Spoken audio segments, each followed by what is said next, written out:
Post-spawn bass fishing offshore can be a challenge because a lot of bass will be roaming and chasing shad in open water. I have found one consistent way of catching bass though that relies on fishing brush piles out in front of spawning pockets. In this video, I'm going to break down this pattern and show you one of the most consistent ways to catch post-spawn bass offshore. Let's get into it. Today I'm on a power plant lake in Arkansas. It's the middle of May, but water temperatures are warmer than they usually are in this region of the country, between 78 and 82 degrees. I was hoping to find some offshore schools of bass that are setting up more in their summer patterns. However, after graphing some of the obvious community holes that bass will set up on in June and July, I wasn't seeing really any bass grouped up. This usually indicates that the bass have not fully transitioned out of their post-spawn patterns, and I'm going to have to call an audible. Whenever I'm fishing offshore in May, and I find the bass haven't grouped up in large numbers on their traditional summer structure spots like ledges and humps, I then start looking at in-between areas that basically are places the bass can rest up after they spawn. A few good areas to check out are secondary points out in front of spawning pockets, and also drains or ditches leading out of these same pockets.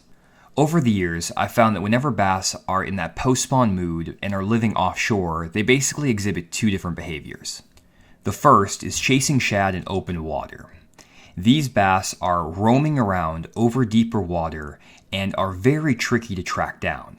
I've had some success using the live scope following these bass around in open water, but it's not the most consistent bite, and I also find that I don't catch the biggest fish doing this. Oftentimes you'll catch a lot of 12 to 14 inch bass. The other behavior that I notice is bass that are setting up tighter to the bottom and closer to cover.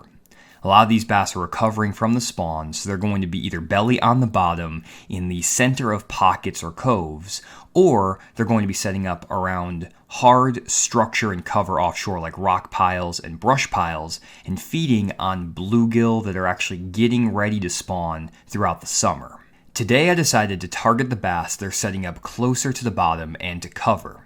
I started by graphing some secondary points and some drains that are leading out of spawning pockets. I eventually found a really nice brush pile that had some larger fish in it that I identified with my 2D sonar and down imaging. I got up on the spot and made a few casts.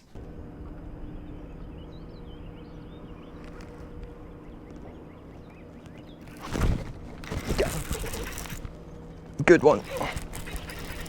There we go. Oh my god, this is a lot bigger fish than I thought I saw down there. Oh my goodness. It's a freaking tank. I knew it was a good one. I haven't messed with these sonar settings yet to get them perfectly dialed in, so apparently all those decent sized arches I was seeing were bigger than I expected in terms of fish size. That is a freaking tank right there, guys. Oh, get up here, fish. Oh, there we go, on the big worm. That is a beautiful post spawner right there on the Big Bite Baits 10-inch plum apple worm, 3/8 ounce Denali tungsten weight, and that is a great way to start out our day right there. Beauty. Whew, that's what I'm talking about. There we go, guys. 4 pounds, 8 ounces, 4.5 pounder to start the day. Beautiful fish. I'm gonna throw this guy in the live well just for a minute for some pictures here.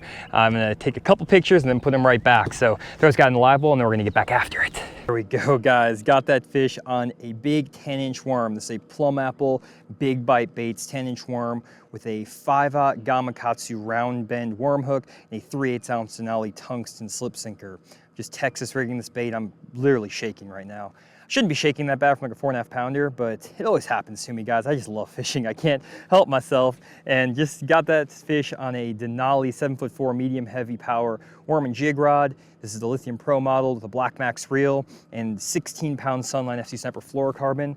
And right now I'm basically, as you can see on my live scope, I'm actually pretty far away from this brush pile. I'm just bombing casts out there, trying to keep that brush pile at least 80 feet away from the boat. I actually don't want to get too close to this brush pile right now because one, I don't really need to see the fish on the live scope to actually get them to bite this worm. And two, the further you can stay away from them, the easier it is to kind of sneak up on those fish. And I'm just bombing that worm out there and then just kind of slowly dragging it through that brush.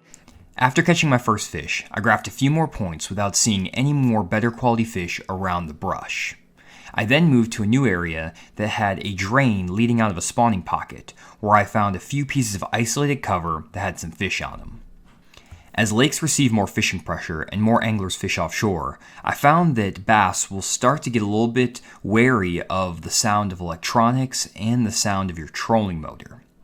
This effect is amplified when you're on a very small lake that receives a lot of fishing pressure. You need to stay far away from these bass at times to actually get them to bite. That's why when I'm lining up on these offshore brush piles, I actually like to use the waypoint method as opposed to using my live scope. The way I do this is basically mark a waypoint on my back graph by the steering wheel. I then have my front fish finder connected to my back graph with an Ethernet cable that transfers the waypoint up to my front graph. I will then get on the trolling motor and use range rings on my chart or my mapping so that I have a 100-foot ring around my boat icon. I then use a heading arrow to line up on these brush piles, and I'll stop my boat right when the outside of that ring hits the waypoint that I want to fish. This ensures that I am 100 feet away from that brush pile, and in this case, I won't even be able to see the brush pile on my live scope if I have that thing ranged to, let's say, 100 feet. In this way, I'm able to line up on these offshore brush piles without live scope, and I don't have to worry about getting too close with my sonar pings, with my trolling motor, anything like that, and I can sneak up on these fish a lot more effectively.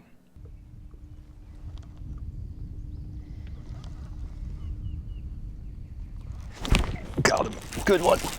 Oh, he ate that thing. As you can see, guys, no live scope up, trying to sneak up on these fish, stay far away from them. Another good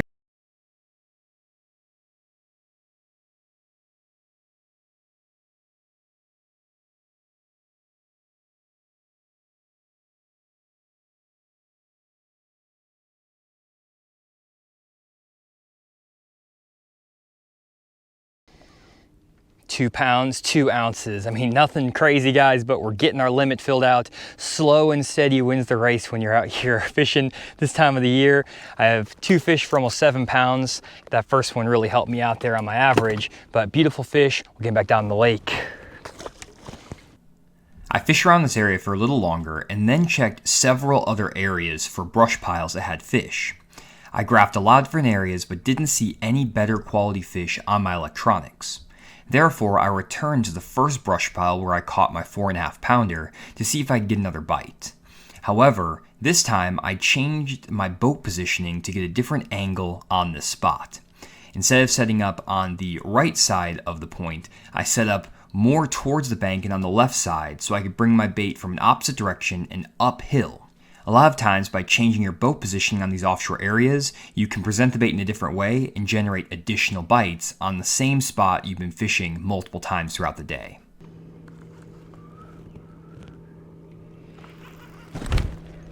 Got him. Good one. Stay on there, fish. He's running at me. I don't know how big it is, honestly. Feels good when I set the hook on him, but he just keeps running straight at me. Don't do that, fish. Oh, not a big one, but just a keeper. Had to change it up a little bit here. Came back to the first brush pile where I caught the 4-pounder, and I had to go, I had to change angles on this spot, and I also changed up baits. Went to a black 7-inch finesse worm. It's just a big bite bait. Black finesse worm on a 3/8 ounce shaky head. Nice little fish right there. Let's get him on the scale. Just fishing that brush pile from a different angle. First cast in there with that worm, that fish got it. I think I can go and refish a lot of these spots, and usually you can catch more fish off them. It's a 2-pound 4-ouncer right there. Nothing crazy, but it is another keeper in the boat. Beautiful fish right there. Let's get him back down in the lake. Oh, there we go, guys. Pulled out one of my little secret weapons here when fishing gets really tough, the black shaky head. I learned this over in North Carolina from the guys who fish the Raleigh lakes. Just a 3/8 ounce shaky head and a 7-inch black finesse worm. Just throwing it actually on a bait caster. This is a 7'2" Denali covert light, medium heavy power worm and jig rod with some 12-pound Sunline FC Semper fluorocarbon, a Black Max reel. And that reel doesn't sound the best, but it's okay. That's why we roll with Black Maxes. They work even when they don't sound the best. But basically what I'm doing is just firing out the head shaky head, letting that thing sink down there and working it just like I was working the worm. I'm trying to be very thorough with these brush piles, casting from multiple angles, trying to hit them from different sides.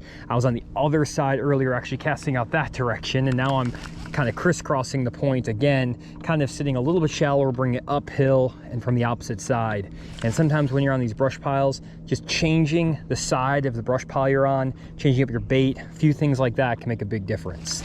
Another thing I think that's really helping me is that I have my live scope and everything pointed over there, but the brush pile's over here, and I think that helps as well because I'm bombing these casts out there and my boat is not very close to the brush, and I'm also not pinging that transducer off of that brush pile. So I think both those things help when these fish are very, very picky right now.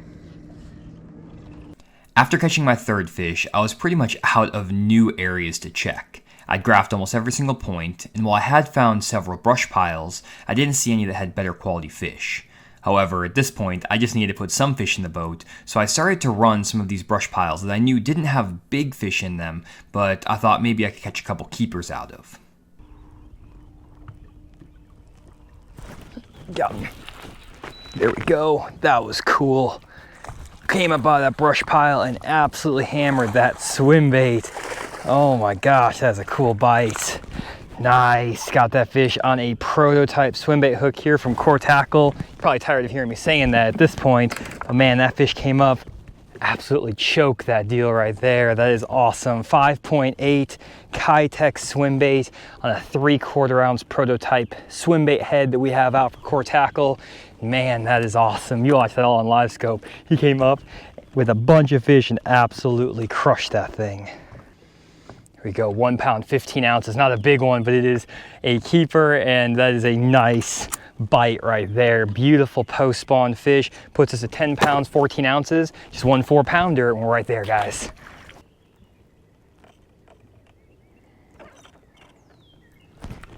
Got him.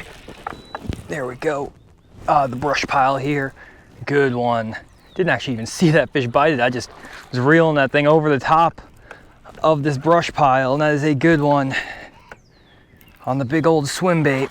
Oh, popped off. Dang it. Oh, guys. Been fighting for that fish all day. It's a 3-pounder. That puts us right there at like 14 and a half pounds probably. Oh, that's a hunk of meat in that fish's mouth. That's a big hook. You should be able to stay on, but just tossed it. Dang it. Oh man, guys, just fishing this big swim bait over the top of these deeper brush piles.